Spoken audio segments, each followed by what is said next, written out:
Entrevista Capital patrocinada por IG, expertos en CFDs para operar sobre acciones, índices y divisas. Enseguida arranca aquí en Capital Intereconomía, 8:15 de la mañana, el tiempo de tertulia, este espacio que dedicamos cada día al análisis y a la reflexión. ¿Hoy con quién? Con Fermín Albadalejo, con Aurelio García del Barrio y con Francisco Vera.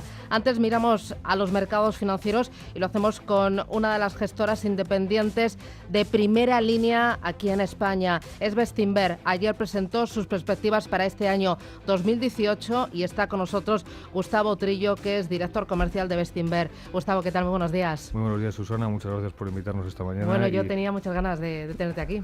Pues muchísimas gracias.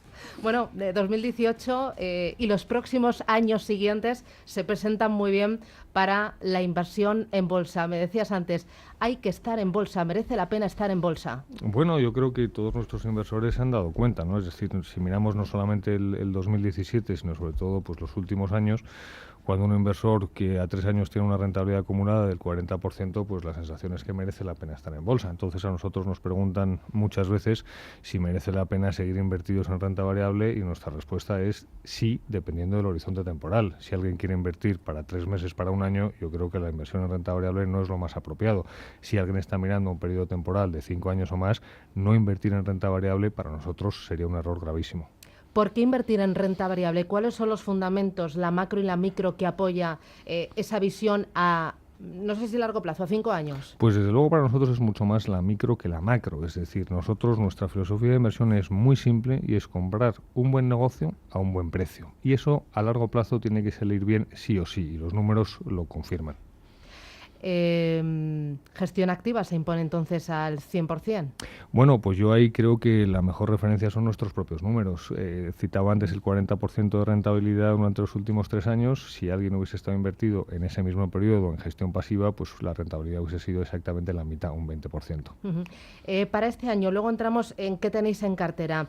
¿Esperáis un aumento de la volatilidad? Y, bueno, ¿lo esperáis? Bueno, yo creo que ahora mismo hay una parte del mercado que se le podía aplicar el dicho de que respecto a la volatilidad ni está ni se la espera. Yo creo que en nuestro caso no está, pero sí la esperamos. Es decir, el que ahora mismo estemos en unos niveles mínimos de volatilidad probablemente no se corresponde con el escenario macroeconómico que tenemos por delante. Es decir, al final hay una serie de factores que pueden generar volatilidad. Para nosotros quizá el más importante es el cambio en las políticas, tanto monetarias, que es lo más importante, es decir, la salida de este experimento de políticas monetarias ultra expansivas, como también el cambio hacia políticas fiscales más expansivas en alguna economía, como el caso de Estados Unidos. Es decir, todo esto lo más probable es que genere un nivel de volatilidad mayor del que tenemos, pero ojo, y esto es lo más importante, para una gestora como Bestinver, la volatilidad no es una amenaza, sino es una oportunidad.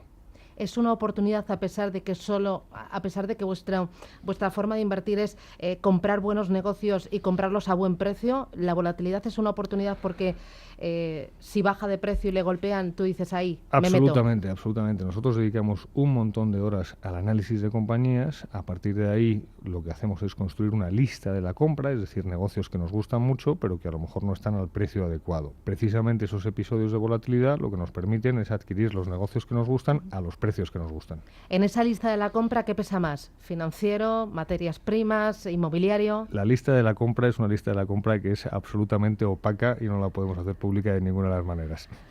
¿No me puedes decir qué sectores pesan más? Absolutamente nada, pero lo que sí te diría es que no hay, digamos, un sesgo sectorial. Lo que vemos es compañía a compañía y es una lista de la compra suficientemente amplia como para no tener que esperar solamente un determinado tipo de oportunidad, sino que a lo largo del año tenemos muchas oportunidades de incrementar posiciones o de incluir nuevas posiciones en cartera que nos dan un potencial de revalorización muy alto. Por ejemplo, ahora mismo pues el potencial de nuestra cartera internacional está en el 44%. En esa cartera internacional, ¿qué países sobreponderan más? Ya que no me dices sectores, o dime qué valores sobreponderan más. Pues mira, tenemos alrededor de 60 títulos en cartera. No tenemos una visión por país, es decir, a nosotros lo importante es encontrar una buena compañía independientemente del país en el que esté listada o incluso del país en el que esté operando. Nosotros tenemos exposición a bastantes sectores. Sí te diría que hay una serie de sectores en el que a lo mejor nosotros no tenemos mucho peso, como por ejemplo, pues el sector de tecnología es un sector en el que pues el ciclo de vida de los productos suele ser tan corto que a nosotros pues nos produce un poco de prudencia, ¿no? Es decir, oiga, mire, ¿para qué vamos a invertir en una compañía que no tenemos muy claro si dentro de 5 años, si dentro de 10 años puede seguir siendo una buena oportunidad? Por tanto, tenemos una cartera diversificada adecuadamente, concentrada pero no de una manera excesiva en buenas ideas, y eso es lo que nos permite tener un potencial de realización como el que tenemos ahora mismo. En la cartera de España, CaixaBank, Bankia, ¿tenéis bancos? Sí, tenemos bancos. Bancos es tradicionalmente un negocio en el que nos cuesta invertir. Lo que sí es cierto es que nosotros lo que miramos es la valoración.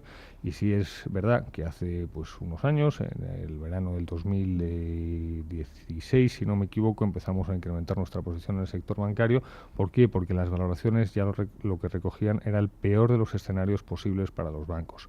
Tenemos algunos bancos en cartera, pero dejamos de tener muchísimos bancos en cartera. ¿Por qué? Porque lo que nos gustan son entidades como Bankia, entidades como la Caixa, que están muy bien gestionadas, que tienen un balance saneado y que tienen un negocio que durante los próximos años puede funcionar bien, diría, en un escenario que no es especialmente propicio para el sector financiero.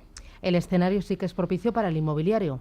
El escenario es propicio para el inmobiliario, pero sí te diría, Susana, que nosotros hemos disfrutado de la revalorización de ciertas compañías en el sector inmobiliario, y la sensación es que, bueno, pues que a partir de ahora tienen que seguir pasando cosas buenas para que ese sector inmobiliario siga siendo tan atractivo como hasta ahora. Por lo tanto, yo te diría que estamos casi más al final del ciclo en el sector inmobiliario para un inversor en valor que al principio del ciclo en el sector inmobiliario. Aún así tenéis AEDAS. Por supuesto, es decir, dentro de esto hay oportunidades en las que la valoración puede justificar un buen comportamiento a largo plazo. Metrovacesa, que va a salir ahora a bolsa, ¿la tenéis en el radar?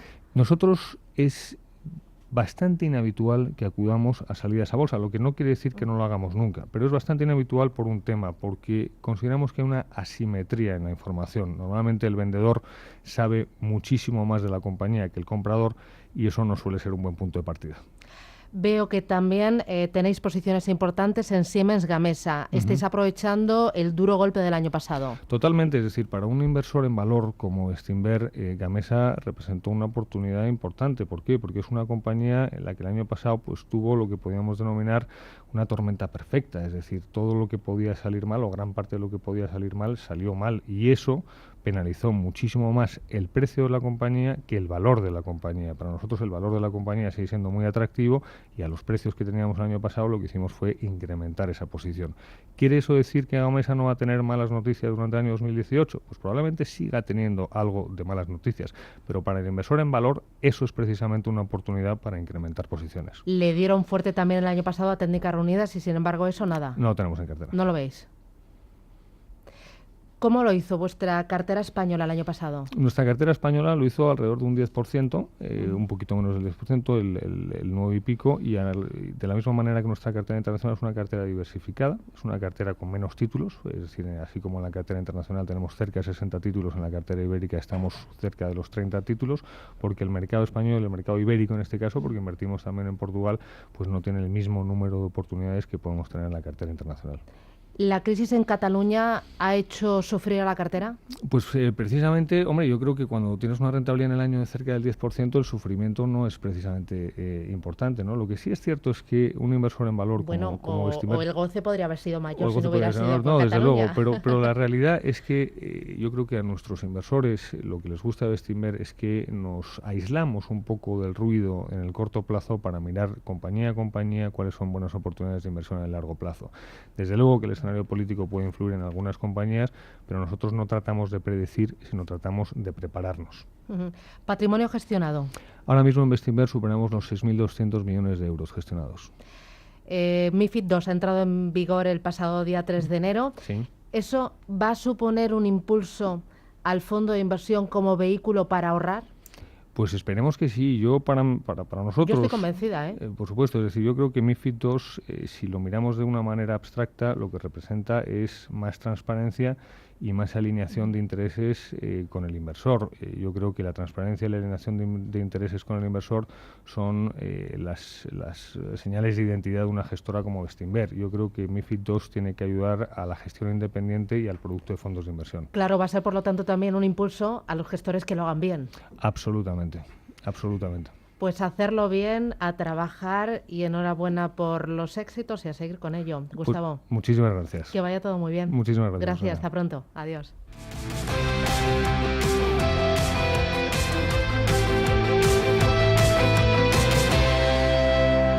IG ha patrocinado este espacio. Descubra nuestros CFDs sobre 10.000 mercados en www.ig.com.